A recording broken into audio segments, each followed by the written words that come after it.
Welcome to an edition of Boxing Info. I'm your host, The Islander. This is Guinness Friday, people. Anyway, listen, here's the deal. The reason why I'm doing this show is I've gotten such heavy response on the video this is a response to about the Mayweather Ortiz fiasco that I wanted to go through something and be fair to everybody on this, because I've had some heated debate with truth for power, truth be power, whatever, and a couple of others who have been putting a funnel with a hose attached to it in their mouth and having Floyd Mayweather pour his Kool-Aid into it. But I'm being facetious, you know. The reason why I'm doing this is because the question after this fight is always going to link Mayweather and Pacquiao and the things that Mayweather says about Pacquiao and all this other kind of stuff. Alright, let me address a couple of things because this is really important. One is, I would like everybody in regards to Manny Pacquiao, whether he is guilty of doing something wrong or not guilty of doing something wrong, to look up the word in a dictionary called anomaly. And that is what they will put a picture of Manny Pacquiao next to in the dictionary.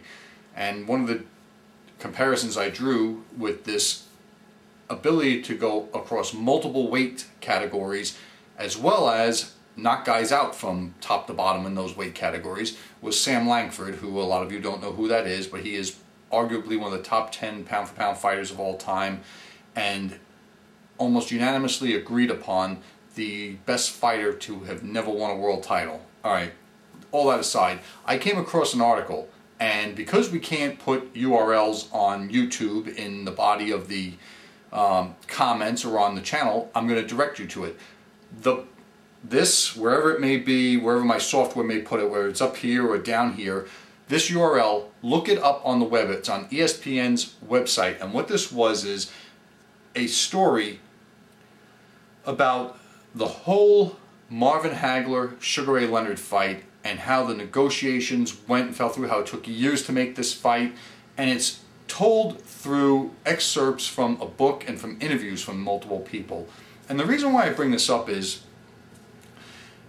I believe, after studying boxing for over 30 years, that Floyd Mayweather is really playing a game, and he's playing a game similar but not the same as the way Sugar Ray Leonard used to play a game.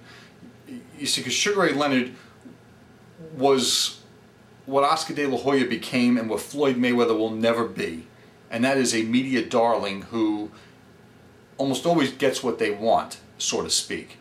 And this article goes through the passages of different people from both camps and even neutral people like HBO's broadcasters at the time, Barry Tompkins and Larry Merchant, with excerpts from different interviews from them, and through a chronological order dating back to 1980, the early 1980s and late 1970s, all the way up until the fight and the post-fight and what happened.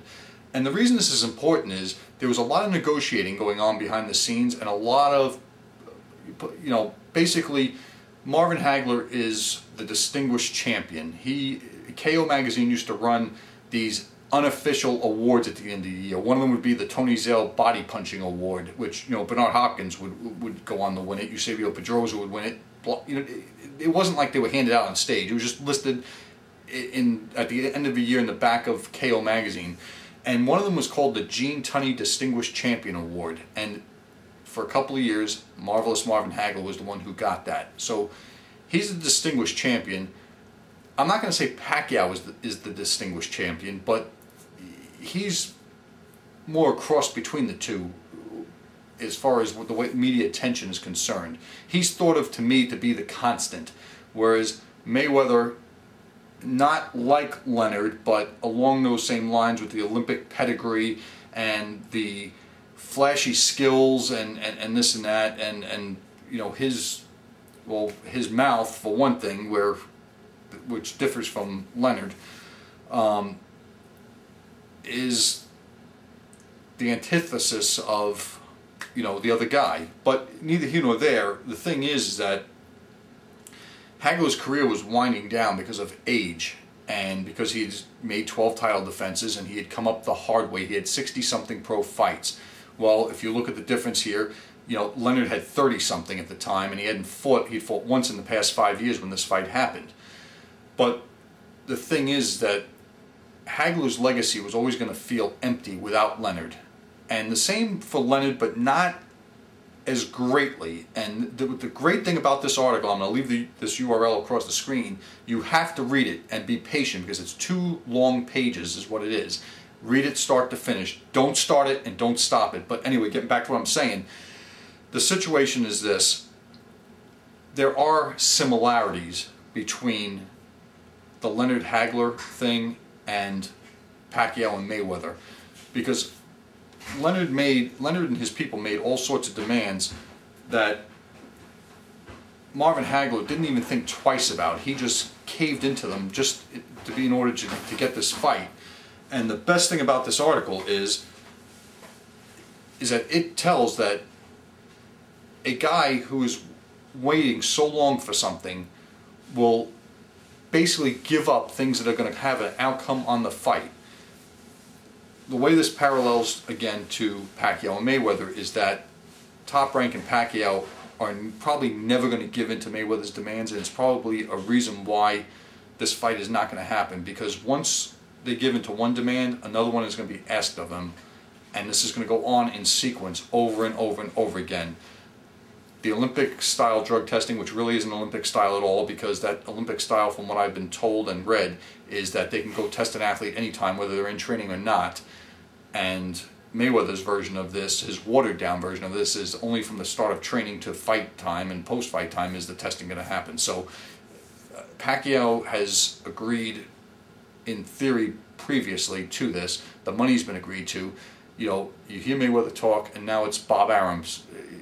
You know, Pacquiao has to get his business in order because he's paying 2 companies 30% of his salary. That has nothing to do with Mayweather. It's not like Bob Arum has dibs on any of Mayweather's you know, salary. But neither here nor there. The best thing about this article about Leonard and Hagler is it takes you inside the minds of people in both camps. The Hagler people think they're just going to walk right through Leonard. You know, it's kind of like the Mayweather people. They think that they're going to take apart Pacquiao like there's no tomorrow. You know, I think that fight very much, these 2 fights very much similar. I don't know who is going to win. You know, in regards to Leonard and Hagler, and many of you have asked me how I felt about this. When I initially watched it, I didn't watch it live. It was on closed circuit TV, and I'm in Georgia, so there weren't any places that I knew of, unless they were in real seedy areas of Atlanta, that showed this fight. And I never saw it in the newspaper whether it was shown or not. I had to watch it on replay on HBO. And upon watching it the first time and being a Leonard fan, I thought Leonard had done enough to win the fight. As I matured into appreciating fighters like Hagler and blue-collar fighters, I quickly saw, as I watched this fight over and over and over again, that Hagler is the champion, and you have to take his title away from him. You're not going to run away and get it. And my change of heart is that really Marvelous Marvin Hagler deserved to win this fight. It goes into talking to the judges. They talked to 2 of the 3 judges in this article, or at least one of them anyway. No, they did talk to both of them.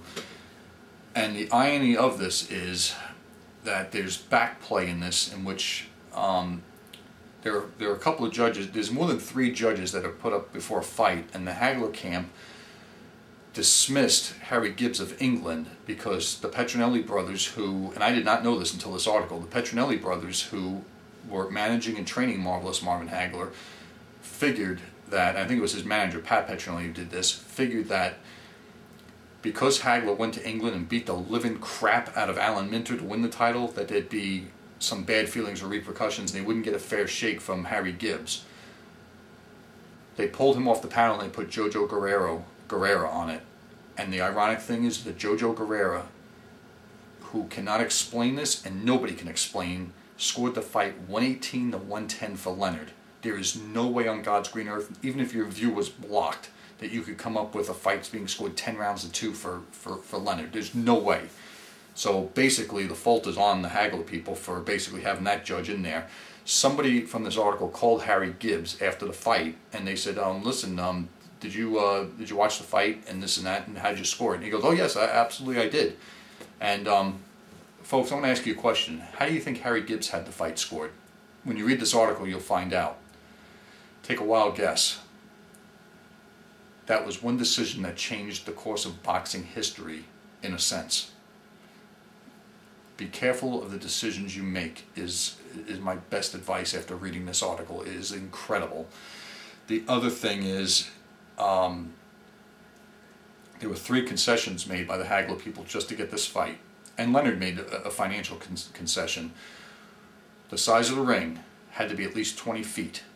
The number of rounds reduced from 15 to 12, which, understand, the IBF and the WBA at the time of this fight still recognized world title fights as 15-round fights. Only the WBC had them as 12-round fights. And the third concession was the size of the gloves, which I'm not sure what the size were. They looked like they were big, like they were 10-ounce gloves, and at the time, 8-ounce gloves, I believe, was still being used. So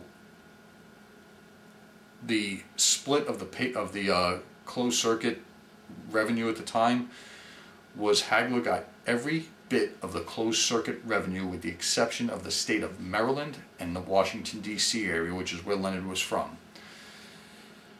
So Hagler made a king's ransom on this fight to lose his title. But read this very carefully and then take what you know about the Mayweather and the Pacquiao negotiations and see how, the theme of this video is, see how Floyd Mayweather is really trying to manipulate you, the fan, and manipulate the system, which is boxing, for his own purposes.